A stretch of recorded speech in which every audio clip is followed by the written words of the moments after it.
Welcome back, Spark Cookies. We are here in the LashCast studio. Super excited to bring to you another episode of LashCast. This one is really important because we are going to be talking about red eyes. What causes them, what you can do to prevent them. By the way, you should try to stay near your microphone. Oh. Yeah, pull it in. Yeah, pull it in there. There you go. All right. Yeah, wherever you need. Yeah, just so we get. I mean, it's not bad. Don't worry. Like that. Don't worry. It's not horrible. You know, it looks like I've got a horn on the side of my the back of my head. Yeah, you got a horn here. there. Yeah, that was planned out. I said my wife should have a horn when she's speaking. There we go. If you're right now listening to audio, you're like, you have no idea what's going on. Okay, there's a plant behind me. And the you got to go to YouTube right now to watch the YouTube version. Yeah, you can see our pretty faces. Yeah, see our gorgeous. By the way, we are dressed today. Actually, you're dressed nice. I'm dressed like a bum because we were doing barbecue. It was barbecue day and soccer moms and barbecue dads and soccer moms. And actually what I'm wearing today is I plan to wear this on the LashCast, LashCon stage. 1 year, and it didn't work out. So I'm wearing it now. There you go. Yeah, saving it for another time. So anyhow, we are excited today because we're going to be talking about red eyes, which if you were at LashCon, you know that was actually one of the things that Yubi, Tuss played a character called Yubi, and she had to deal with it. We should upload that video. I think it's pretty funny. It's a 20-minute mini movie. I basically made a 20-minute short film where I'm Street Lash. I'm a bad guy, and I basically get Yubi. I have my Lash His minion is called Lash Crust. Lash Crust. And basically Lash Crust goes and blows in people's eyes and turns them red. And anyhow, that's not really what happens. But we're going to talk about how it happens, why it happens, and what you can do about it. Because I think we've covered this in times here and there, but I don't know if we've ever dedicated just an episode on red eyes and what to do. Because here's the thing that for the longest time we always heard, which drove us nuts, is that basically red eyes were a chemical burn, right? It's an abrasion. Or abrasion. It's an abrasion. Yeah, and it's cutting into the eye. Well, that's because that's what we thought. Yeah. But first, before we get into all that, why don't we talk about announcements? Let's talk about some announcements. Yes. So announcements. Let's go right now. All right. That was our cue for our Diego. He always cuts in. If you're listening to the audio version right now, you get a little bit more enhanced version of our podcast. If you're on the wonderful YouTube, you used to get us acting like goofballs. But anyhow, so let's get it. We have a whole bunch of stuff. In fact, I need to get my notes here because literally there are 2 times a year that our schedule just goes haywire. It's the month of June. It is right here, right now. June and then October, right? Because LashCon, right? Well, this weekend, we are going to be at Premiere in Orlando. Yeah. If you are going to be there, you've got to come and see us. We love you and love to give you a hug. And Tuss is going to be talking about, we have a whole bunch of speakers, but Tuss is going to be specifically on Sunday talking about UV light. Is it safe? Now, if you're a podcast listener, you know where we stand on this because we did like 12 episodes on it. But if you're new and this is your first time and you're actually in the Orlando area, come and join us. I think tickets are $100 maybe, and you get 3 days of education with us at our mini LashCon, or you can actually go on the floor too. It's 3 days, a whole 300-400 booths of hair, makeup, lashes. I think Lashbox LA has a place, PLA has a booth, and LashCo has a booth, and a bunch of other brands. So it's definitely a great chance for you to come and meet brands and so forth. So we'll be there for all 3 days. I'm going to be actually upstairs in the main room. Tussin will be there on Sunday afternoon, but actually the rest of the time Tuss is going to be at the Tad booth. So if you want to come and get your lashes done, come by the Tad booth because I think, right, you guys are... When they make a purchase. Oh, you got to buy some lashes. Yeah, but you get the free application. Free application. So we'll teach you how to do it because we found out with lash artists, there is a little bit of learning curve because I think lash artists are, they think it's just like lashes. It's different. We think. I'm not a lash artist. Wow. No, I know that is I'm true. glad you say we. I'm an honorary lash artist all of a sudden. I wasn't talking about you. I was like, people that do lashes think that. Yeah. Yes. Okay. You're whatever. Right.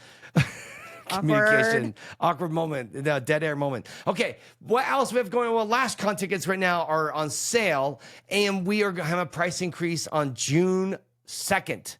So your last chance to get your tickets at this price. So you do not want to delay. And also we're going from, I think, a 5-month to a 4-month payment plan. So you do not want to delay. And we're adding a new bonus, guys. We're really excited. We're going to be giving away anyone who buys tickets to LashCon. We're going to be getting access to a new tool we're working on called LashFlix, which we're very excited about. What is LashFlix? What kind of sounds like what it is? You think about Netflix meets Lashes, okay? So you will have access to previous 23 and 24, last 2 years of LashCon. Not all the speakers, but I say the large majority of speakers.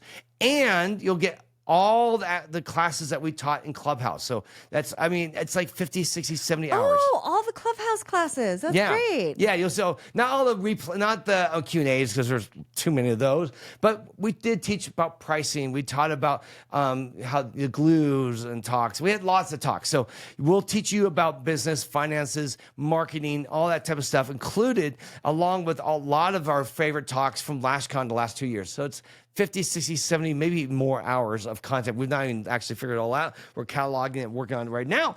And so that will be included now. If you buy a ticket between now and October, it will be free access. So you'll get all that content. So please, please, if you've been holding out, we are rolling out the value right now. There's so much value. The ticket by itself, by the way, at $647 for the standard ticket. Everything you get from the 4 nights of parties, 3 days of classes, 2 days of a trade show. That's a lot. All this stuff. It's an insane amount of value. But now you get all this other content. Plus, we have 3 more Q&A coaching sessions that we're giving out. We just did one last week. You're going to get 3 more where you can hang out with us, ask lots of questions. I think Tuss and I stayed around for 2.5 hours and just answer any question you want. And it was like 20, 30 people. So it wasn't like everyone got their answers, all their questions answered. There's a chance. So you can still sign up and get in for June, July, and August. So lots of time for that. So buy your tickets.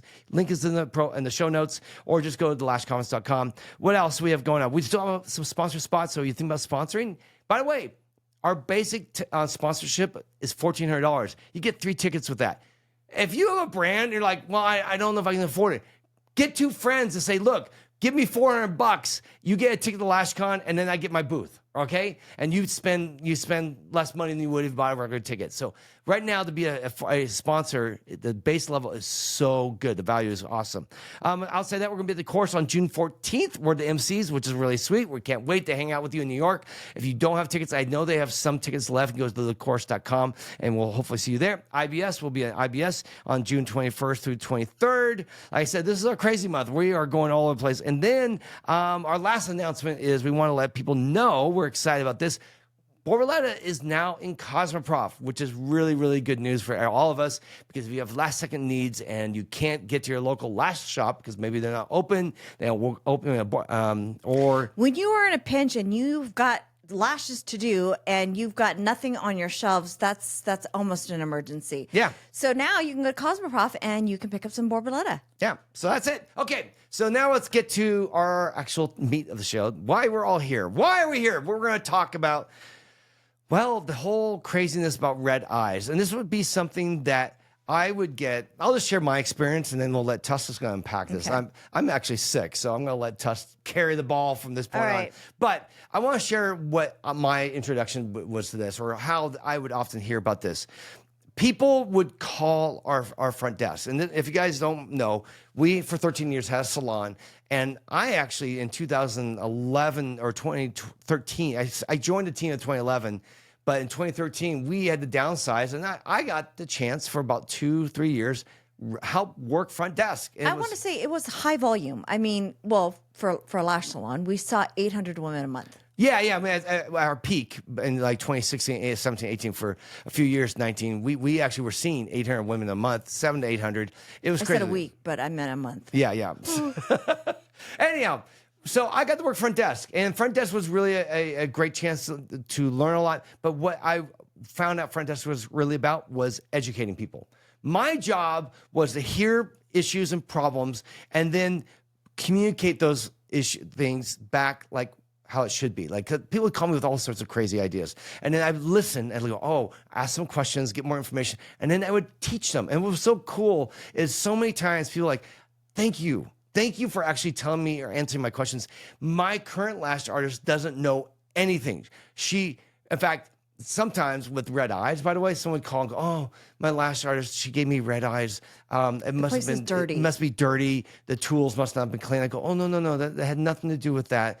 And I actually would try to save the other lash artists. My job, while I would love to get them as a client, I would rather serve the industry as a whole and educate someone on the way things really are than bash a lash artist in hopes I get that client, right? It's like, oh yeah, I bet they were dirty, but come in here, you'll never have that problem. Because truth is, you could get red eyes at our salon too, because certain things have to happen. So my job, the big thing was to calm them down, say, look, especially if they just got on their calling and the lash artist is like, oh, my lash artist ghosted me, or they're not responding, or they would tell me to go to the ER, or they don't, or sometimes they, I don't know what causes it. I don't know what to do. So they would call me and I'd be like, hey, don't worry about your eyes. Well, I won't give away everything. I would explain what it is. We'll let Tuss do the explain. And then what was good is they felt educated, they felt empowered, and they no longer had to panic like they were before.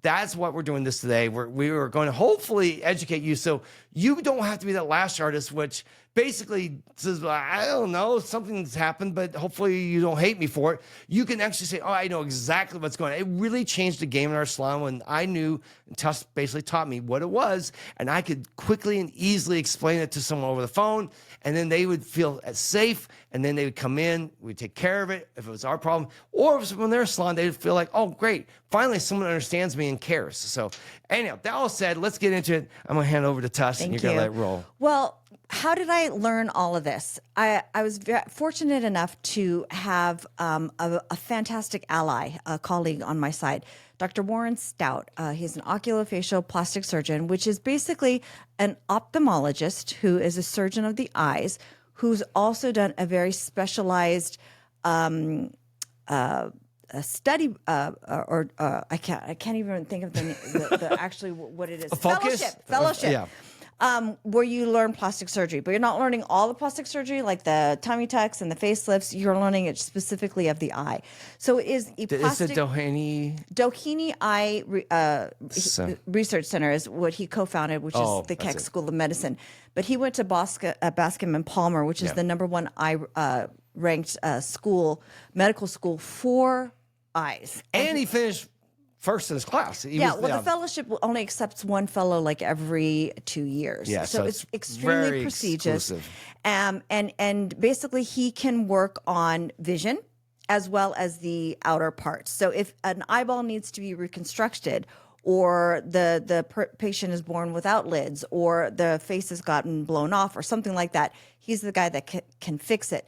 So, but he also does regular surgeries too, right? He does beauty. He does very works too. nuanced surgeries. Yeah, I know. Extremely, yeah. But Tuss wants me to go see him.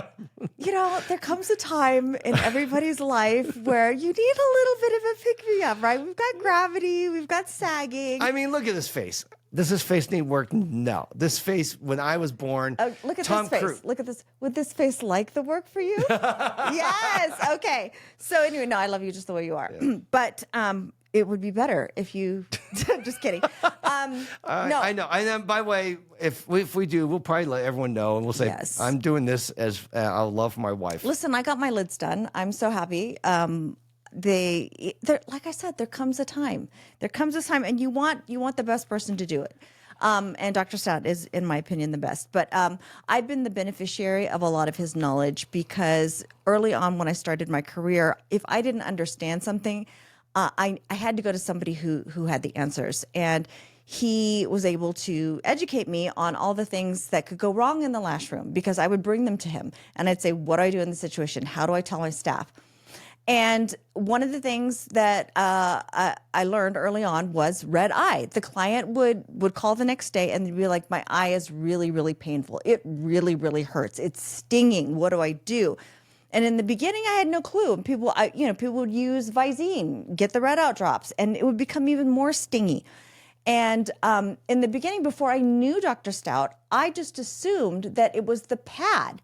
The pad was coming into the margin of the eye and it was rubbing against it. Not so much that the client would know, because they would tell me if anything was wrong. It seemed like it was fine, but at the end of the service, it might be a little pink, but the next day it was bloodshot. Like, what do you do? So I went through the whole trial and error, telling them, oh, it's an abrasion. I must have gotten it too close. Oh, It must be a burn, because that's what it looks like. There's this nexus of blood vessels at the bottom of the lid, and it looks like a burn. Well, that's the number one thing that we always hear people is like, you need to be careful not to give your client a chemical burn. It wouldn't be a burn. It would always say chemical burn. And no one, I'll be honest, when I heard it in the business, I was, well, I guess so. I mean, you have this adhesive. It's highly agitated. It's a chemical. The fumes are burning the eye. So let's talk about what it's not. It is not a technical burn. It looks like one. It's not a burn where the tissues have been burnt or damaged by heat or even a chemical. It's not an abrasion. Dr. Stout has said the eye really only has a few tricks, and it can only do a few things when it's injured or upset. And what's happening with this situation is simply it's being dried out. Let's go back a little bit. First, we have to talk about the eye's first line of defense. And what is that? It is the tear film. Most of us think of the tears just as water, but they're not. They're actually multi-layers. There's 3 layers to your tear film, and it's dynamic. It's like a 3-layer dip. A 3-layer dip, like the 5 layers, but 3. But like only you got 3 the because beans, it's our eyes, you got the cheese, you got the sour cream. Well, on the eyeball, the first layer that's attached to the eye is the mucin layer. And the mucin layer, you think of mucus, right? It's kind of gooey. It's got immune factors in it. There are immune defense cells in there that help invade, attack bacteria, fungus, viruses. The next layer is the aqueous layer or the watery layer. It's just the hydration. It's just the water. And the third layer, which is the top layer, is the oil on the cake, like the frosting. The oil keeps the watery layer from evaporating, because if it was just like on a hot day and there was no oil on there, it would just completely evaporate, fly off your face. And so all those three layers protect a very dynamic film. Now, what happens normally when something gets onto the eye is that your body is able to take that tear film and flush it away. But what happens during the service is that our lash service is an interruption to the tear film. It actually interrupts that system. Now, your bottom margin and your Is top... it like me interrupting you? Kind of like that. Really? Is Yeah, that it? I just want to check because I have something to say here. Oh, do you? Do you? No, I just want to interrupt you. All Okay. right, keep going. Well, when we put the pads on, when we put the under eye pad on, what it's doing is it's keeping the bottom layer really from touching the top. Okay, and the When you mean layer, you mean the lid. sorry. Yeah. Yes, Yeah, I 'cause you want said it's 3 layers of the. Okay, yeah, 3 layers of water. Okay, Yeah. 3 layers of water. Now, imagine every time the eyelid blinks, those margins, your upper lid and your bottom lid, the margins are kissing. Yeah. Every time, right? And when they're doing that, they're spreading the film. They're dispensing oil too at that. Yes. So they come together and almost like it's like squeezing the ketchup bottle. Yes, it is. It is like squeezing the ketchup bottle. Like, you guys, I'm so excited. The margin, the water line that we talk about, like what? By the way, you're so excited right now. I mean, if you're just listening, it's different. But I mean, if you're watching, like, wow, this gal really gets turned on by this. Okay, stuff. you guys, it's not just a plain strip of skin for your dark eyeliner, right? Yeah. It looks like that, but there's a specialized portion of the margin. It's actually called the the streak pad, basically, and it's designed to when you blink, the oil comes out of the glands and it spreads it over the globe of your eye.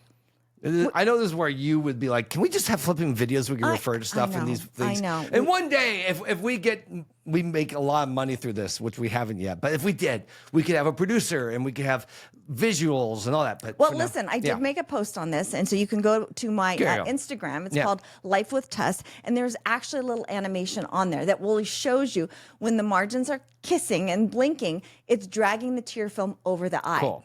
Okay, so now what that does is it allows whatever is caught on the surface of the eye to be whisked away and to be dealt with by, fighting invaders, that kind of thing. What happens when you're not blinking is that there's no tear film going over the eye, right? So that's what's happening during the service. The second part where we interrupt that tear film is how we put the pad on. Now, a lot of us put the pad on, and when we're doing that, we're kind of flattening out that margin. When you're putting it on flat and you're stretching the margin out, You're putting the belly of the pad onto the skin. That's what I don't want you to do anymore. Sometimes people ask me when I'm training, why is the client's eyes watering? There's nothing in it. One of the reasons why it's watering is because you're stretching that tear, you're stretching the margin, you're putting tension on it. You should not be flattening it out.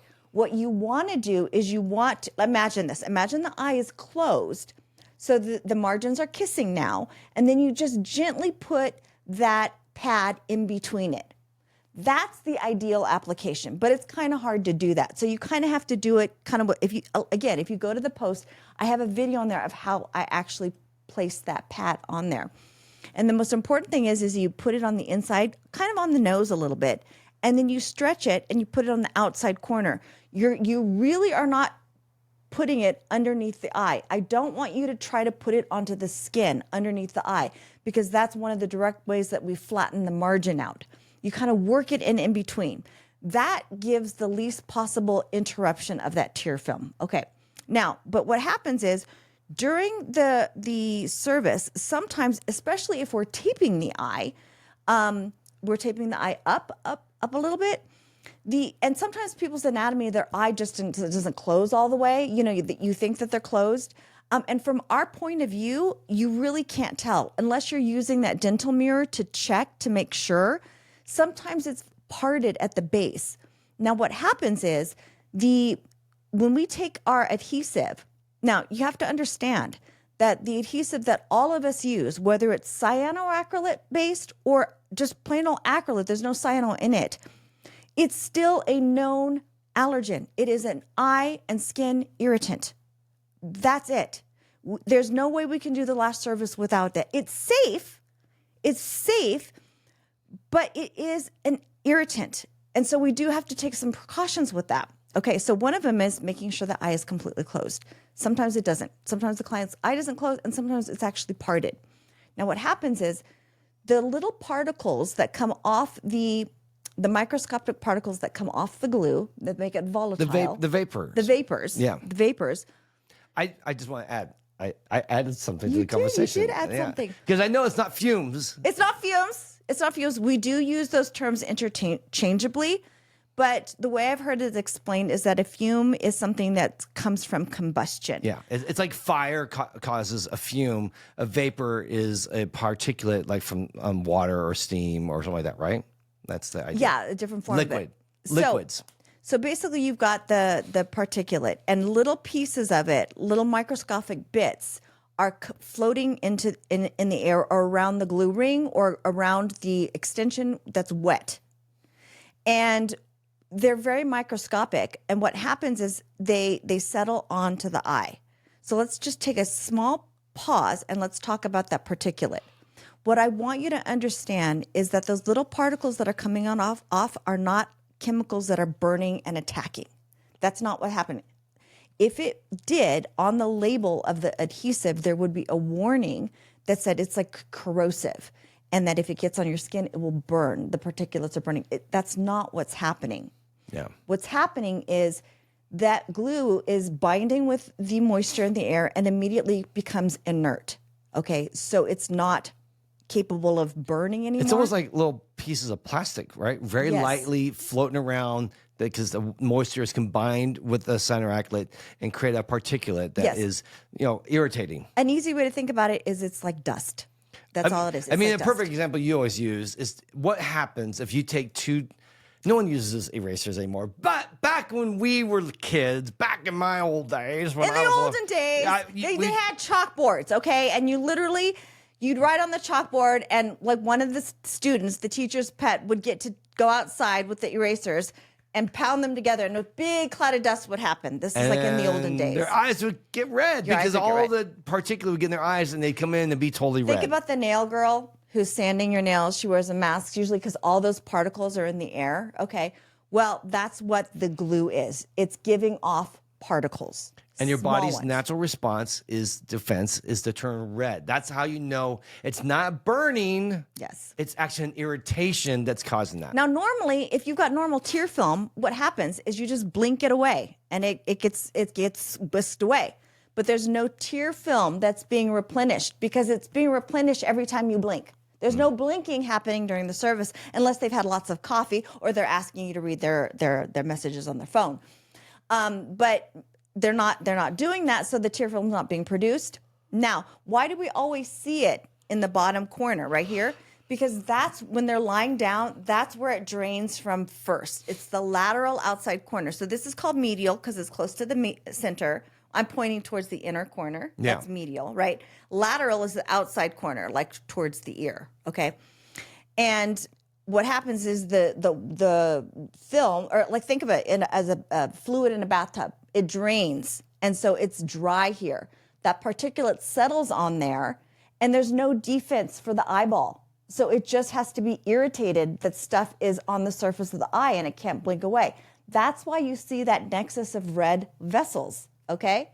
So it's not a burn and that's not an abrasion. It kind of looks like that. And sometimes an emergency room doctor would probably mistakenly diagnose it as that because they're going to treat them the same way.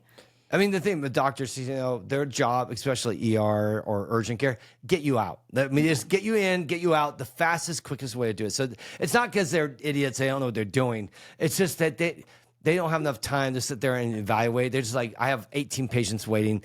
You know what? Here's an antibiotic. Well, let's talk about that. Why do ER doctors usually prescribe antibiotics? Because with their training, the worst case scenario for them is that the person might have an infection. And so they'll say, let's give them an antibiotic just to make sure that there's no bacteria in that's going to cause it. So they will often say things like, oh, you shouldn't be using a steroid more than a couple times a year. I heard that one just yesterday, actually. But we can talk about that in a second. So yeah, it's not a burn. It's just that the eye has gotten dried out. Okay. And so what are some of the things that can make it worse? One of the things that lots of lash artists all over the world do, they fan. They put a fan on the eye because what they're trying to do is they're trying to cure the adhesive. They're trying to move those fumes away. But what happens when you put a fan on something that's already dry? It's going to dry it out even further. You're not removing those particulate, you're sticking them on there, okay? So no fan. The fan is not your eyeball's friend. What is your friend? The tear film. That's what you need. And so what we need to do during our service is we need to replenish. It's not replenish, it's replenish what has been dried out. What we as lash artists have caused to be dried out. We have caused the eye to dry out with our adhesive, with the tape, with the pad. And so what we need to do is replenish it. And what can we use to do that? Well, my favorite thing to use is Refresh eye drops. And what are they? These are single. I was going to say you could lick your eyes. You could, but I think that she would probably really object to that. Doing that? No licking. No licking? Okay. No, you're going to use the single serve. They're individual vials, and they're sterile, so there's no preservatives in them.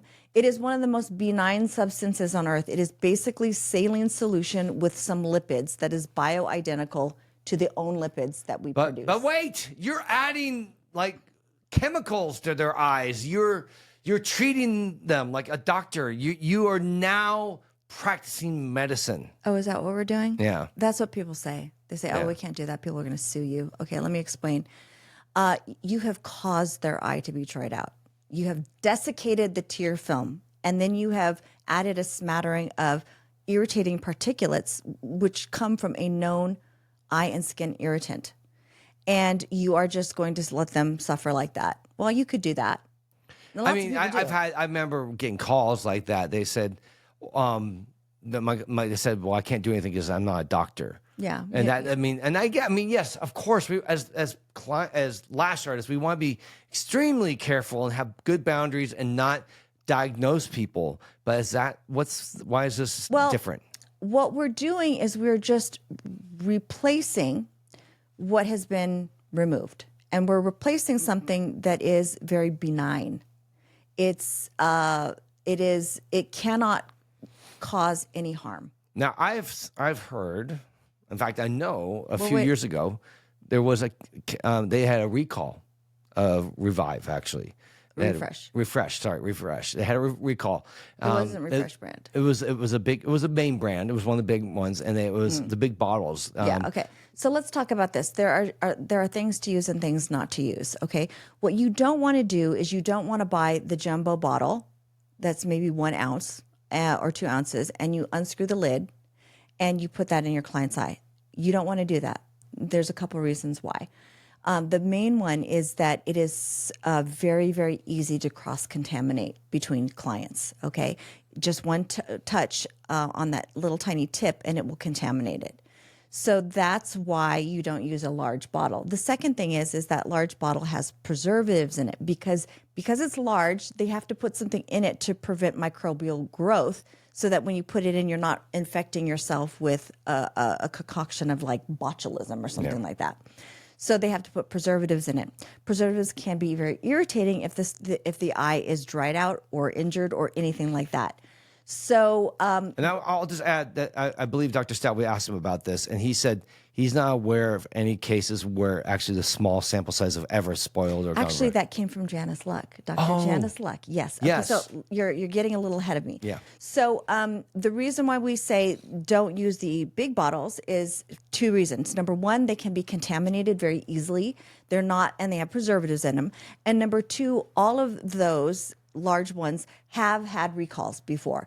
If the product that they're selling has been contaminated and it's got bacteria or amoebas in it, you don't want to put that in an eye that's compromised because it's already wounded. And so you're going to be infecting it with something. So that's why you don't ever want to use a bottle one because number 1, it's not safe because it can possibly cross-contaminate. Number 2, it's got preservatives in it. And number 3, they have had a history of recalls. So you always want to use a single serve vial. Why? Because it's only for that one client and then you toss it. There's only a couple drops in there anyway. The second thing is that these are sterile. They're preservative free. They will not sting. It is so safe for a injured eye. That's what it's there for. And when you're done with the service, you can just hand it to them and say, use this and your eye will be happy. The other thing is that I used to buy just the store brands like Target or Rite Aid or Walgreens or CVS. They all have their own brands. But Dr. Luck told me, she says, there have been cases where even none of the brand name of the individual vials have ever had a history of being contaminated. Not to say that it can't happen, but in an ideal world, it is a benign thing to put in your eye. And now I know that some people say, well, my insurance won't cover it. They'll be like, and here's the thing. We got this from Dr. Stout, and of course he's not an insurance company, so he's only concerned about the medical aspects of a person who's dealing with this. But he was like, if you are doing a procedure that can potentially cause irritation or redness in the eyes, and you have a solution for it that is benign and has no known side effects or negative effects that can cause any sort of damage, why would you not, even if the insurance didn't cover it, he would say it's malpractice for you not to use that thing that would stop the red eyes. Because truth is, when I get a client calling me saying they get red eyes, they would be like, literally, the first day they'd be like, okay, I can kind of deal with this. It's not so bad one day. Day 2, it begins to, it's really bad. It begins to get more painful. You guys, the process of healing, it gets more painful and it becomes more red. Yeah. So you have to tell them that. That's what's happening. It's a responsible thing to do. There's no downside. You're only lessening the chances that someone's going to get really painful red eyes, which, by the way, they may call and then threaten you. Like, that's where you're going to get the real complaint. Not the fact that you use drops in their eyes. Like, oh, my gosh, you actually ease my pain. They're going to get mad that you did nothing. And while they will probably, most likely, 99.99% never have damages because you have to have damages to sue, at least day 2 or 3 when it's really, really hurting and they're taking painkillers, by the way. Sometimes they have to take painkillers. No. Sometimes, especially when they're really freaked out. They're like, how could you be so careless? Yeah. I have important things to do. I can't take days off. It gets worse in their head. Or it happens just before a wedding. This has happened, I remember at least once for us, where they had to like have the photographer thing afterwards go in and white out their eyes because they look like Satan at their wedding. And they were so hurt and so crushed that we were, in our minds, so careless. Let's go back. Let's talk, because we jumped ahead a little bit. We did jump ahead a couple things. Okay, so one of the things, if the client doesn't know what to do, she's going to seek her own remedies. And one of the first things that they do is they go to the drugstore and they get the red out drops. You do not want to use a Visine or get the red out kind of drop, because what those do, they're called vasoconstrictors, and they constrict the vessel so that it becomes tight, so that basically no redness flows to the eye, so it doesn't look red anymore. But what the eye needs is it needs to cleanse itself. It needs to get rid of all that particulate. And part of what it needs is that hydration. So it needs artificial tears. It needs that process in order to clear itself.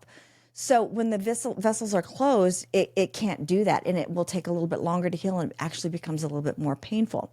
There is a drop on the market that you can use if they need to have clear eyes, because they're going to get their wedding pictures taken, or they're going to go meet the king. So you said the king? I said the king. Wow. I meant used to say the queen, but she passed away, and so you're left with now the king, King Charles. Okay, who's going to see? What was I going to say?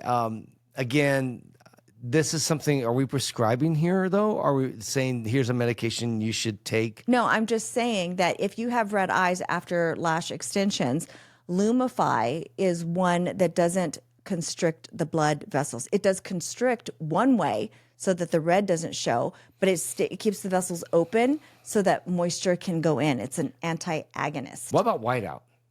You cannot use white. Do people even use whiteout anymore? I bet. They may not even know. I say whiteout. Like, what are you talking about? Whiteout? What's whiteout? Nobody knows what whiteout is anymore. Yeah. Because they don't use. Okay, well, when we were kids. Again, back to.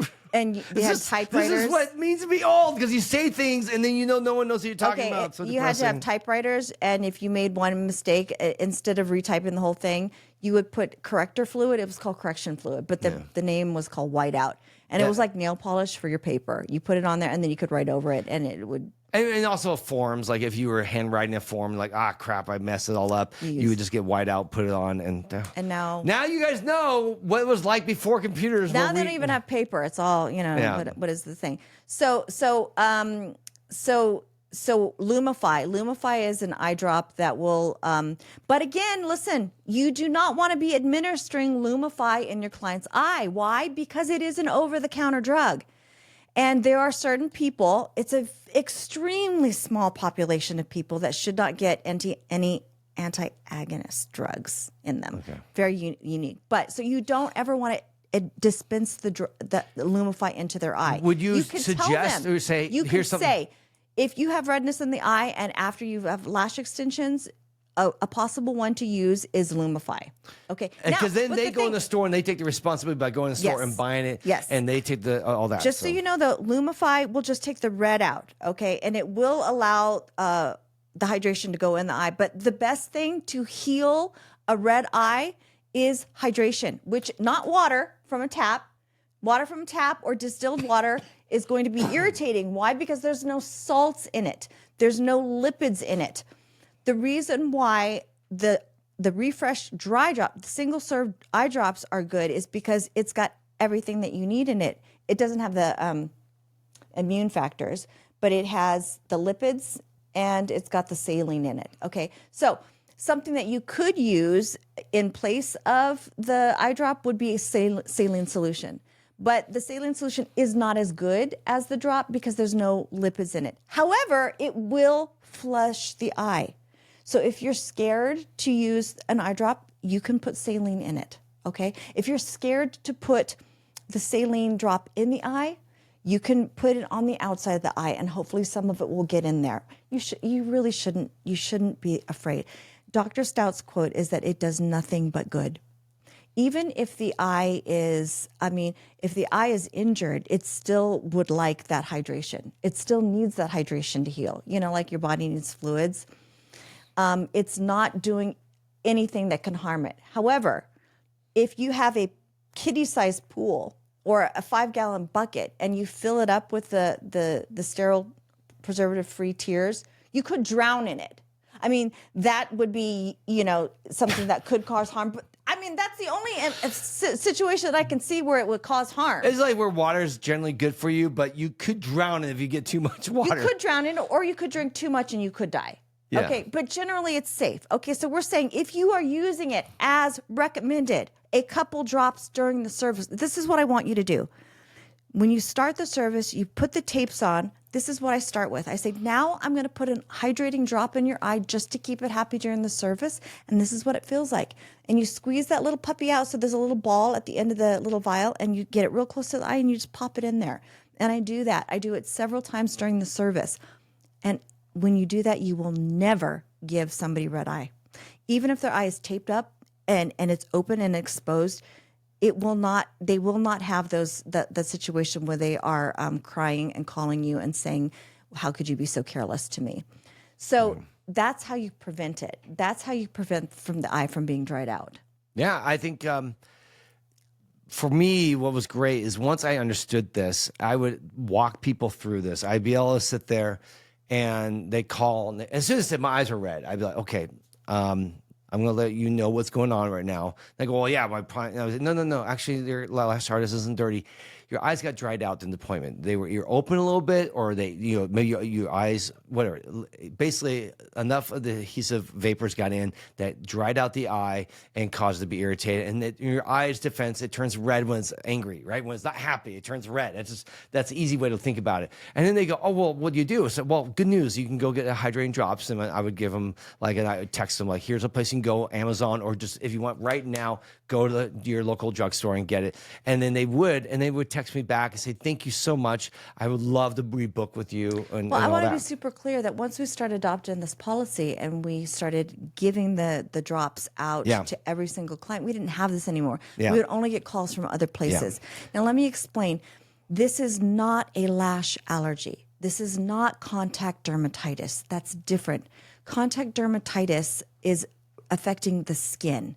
So if the eye itself is red, but the skin is not swollen, that's not contact dermatitis. Contact dermatitis or a lash allergy or a reaction to the adhesive is the swelling of the skin. It's not, wait, one more thing. It's not sensitivity either. I know some people throw this term, oh, I'm a little sensitive to the adhesive. Everyone is sensitive if their eye gets dry out. Yeah. Everyone. Yeah. Your eye dries out, you're sensitive. Not chemical burn, and it's definitely not sensitivity. It's not an allergic reaction. It's only one thing. It's probably even easier than dealing with contact dermatitis, because contact dermatitis, sometimes it might be irritant. It might be allergic, right? We've talked about that. There's different types. There's two types. This is not. It's red. It meant the eye got dried out, and it's now, So let's talk about worst case scenarios, because some people are like, I am not going to put anything in the client's eye. That's fine. Don't. But you do have to take responsibility for the fact that you have dried out their eye. And the natural risk of your service, with all of our service, is the camera's not on me. Oh, I'm sitting here. Yeah. Oh, sorry, guys. It's all about my face. I'm sitting there looking. It's all about my face. I was looking at it and then go, wait a minute, it's just on me right now. And I'm like, oh, crap. There you go. Yes. Thank you. Thank you for doing that. Thank you. We're learning still here. One day I'll have my own producer, but for now I get to do my own switching. That's okay. All right, back to you. So, I can't remember what I was talking about. We were divided. Worst case scenario. Worst case scenario. I'm not going to put something in their eye. The service, one of the risks is that we can cause contact dermatitis is a risk for every single client every single time, and also red eye, because the adhesive that we use, that all of us use, you can't switch. There's not one on the market that is At least not yet. Unknown, is that you can possibly cause red eye. Those are the risks of the service. So you have to have that talk with people ahead of time, and you have to tell them, what those risks are, what it looks like, and what to do in case it happens. Yeah. So, by the way, let me share this, because this is really important. I think it's okay to educate people. We were consulting for a company once, and Tuss says, I think this should be part of the consult. When we sit down, we tell them the potential risks when you get lashes. And they're like, oh no, that'll scare people away. It's the exact opposite. It's establishing your authority. So if and when that does, red eye, you don't have to happen anymore, because if you use the drops, you won't. But contact dermatitis or other things that can happen, if you tell them up front, you've actually they're going to feel so good that you're in your care, because now they don't think you bait and switch them. You actually inform them that this is a risk and it happens. Go, oh, she mentioned that this could happen. And it actually establishes your authority. The worst is to say, oh, is there any potential problems? Oh, no, none at all. It's totally safe. Nothing will ever happen. So when it does happen, that once rare occasion, the client's like, oh my gosh, my lash art must be horrible. Like they said they would be nothing. And here, look at my eyes, they're all messed up. Exactly. Or how about the situation where like, I'm not going to give medical advice. I'm not going to tell them anything about a possible complication. Yeah. That is so irresponsible. I mean, Tuss is going to say, I'm ready to fight you right now. I am. I'm ready to fight you. If we are doing lashes and we are the most professional, we have to tell them what the consequences, what the risks are. But the best thing is that we have a solution for it. Now, if you're completely freaked out, you don't have to do it. You can tell them to do it, right? You can say, I'm so scared that I'm drying your eye out. You can put the drop in yourself. If you want. Almost like giving them an option. Like, I've been told this will help offset But potential. here's the thing. You're going to have them do it during the middle of the service. I mean, that's like so unrealistic to me. Like, okay, now I'm going to put you the drop and put it in your hand. It takes too much time. And why wouldn't you do it yourself? I mean, that's just so bizarre. You are actually putting, you're exposing them to the risk of drying out their eye, and you're actually drying it out. You have to restore what we have depleted. And it's not like it's a drug. It's not a drug. It is a bioidentical, very benign substance, which is saline solution. No harm can come to it from that. So, all right. I think we were going to do like a 20-minute episode. Of course not. We never do 20 minutes. It's only been 20 minutes. It's been 45 minutes since we started. But that's because, this is your thing. This is what you're passionate about. So I'm super passionate about it. If you guys want to talk about it, you can DM me. I did a post on this, Life with Tuss. Go check it out. Let me know. Let me know your thoughts on it. I would love to fight you. Yeah. No, just kidding. And by the way, I want to put a big plug. If you want to see, I think and I am definitely biased here. I think the most refreshing, fun, new personality on Instagram. Like beforehand, you got Tuss and I on LashCast, and we do stuff, and we've kind of really walked away from LashCast because truth is, I'm here busy, and we might take some. What do you mean walked away from LashCast? Don't say that. No, I mean like I'm not posting every week. We used to do 2-3 posts a week minimum. Now we do 1 post or 2 a month. Well, all the brains are here. Yes, and they're at Life with Tuss. So come check me out. Now, if you want to get your fix, and it's really funny, Tussney. I rubbed off on her finally. No, she's always been funny. I've always known. That's actually why I think one of the reasons why we first fell in love is I thought, oh my gosh, this is one of those quirky, funny women. I thought I was funny. Yeah, you didn't. Yeah. No, but anyhow, she is. She's very, very funny. I mean, she just yesterday shared her battle with a bug and how she dealt with it. You didn't finish it though. No, I haven't. I haven't finished it. It's on my stories. Yeah. I think I might make it into a post. Yeah, that's true. That'll probably be it. Yeah. Anyhow, it's fun, it's playful, but I think one of the things she's just beginning to realize is that she can speak her truth, as they like to say. Oh, I don't like saying that term. No, I know. I don't either. It's truth. You're going to start sharing the way you do things and how you do things and why you do things. Lashes and life. Yeah. And so it's going to be kind of a cool insights behind Tuss a little bit more. I think we'll steal some of her posts and put them on LashCast too. Yeah, and I'm checking my Instagram. I do. I check it. Yeah. Check it and I respond. So if you DM me, I will respond to you. So it's actually really cool. It's lots of funny content. It's more on the humorous side right now, but I think she just did this other post. I think she's realizing this could also be a great chance for you to educate and help share your way you think things are best done in our industry to help lift up our industry and all that. Because, one reason why we started a podcast was because we wanted to help bring change and bring in new ideas, because the industry was kind of like only these ideas are allowed. And we're like, there's so many more ideas. You guys, I really care for you. We're united by lashes. I really love you. I really want you to be equipped. I want you to be the best ever. I want you to be the smartest, most respected person on your block. I want people to see you as the authority. So I want to equip you. That's my goal. Yeah. All right, guys. Another awesome time. We have one thing we haven't figured out yet is how to do interviews here. We're going to work on that. Hopefully soon we'll get back to our interview process. But for now, it's kind of been fun. I mean, truth is, I think for us, some of the most interesting episodes for us has always been where we get to dive into Tusney's mind and have her share her stuff. So we're really great that we've been able to do this in our wonderful new studios here. But eventually we will also be bringing in some wonderful guests. I cannot wait to bring those on board so you guys can know both the people you've always seen or always want to hear about, but also all the new voices. We always have loved elevating people who don't have a voice, who are maybe the new upcoming rising stars doing something different and fun. So that's always been fun for us to do that. So that all said, thanks guys for hanging out with us. Any last words to us? Or? Love you so much. All right, guys, thanks so much. We'll see you again here real soon.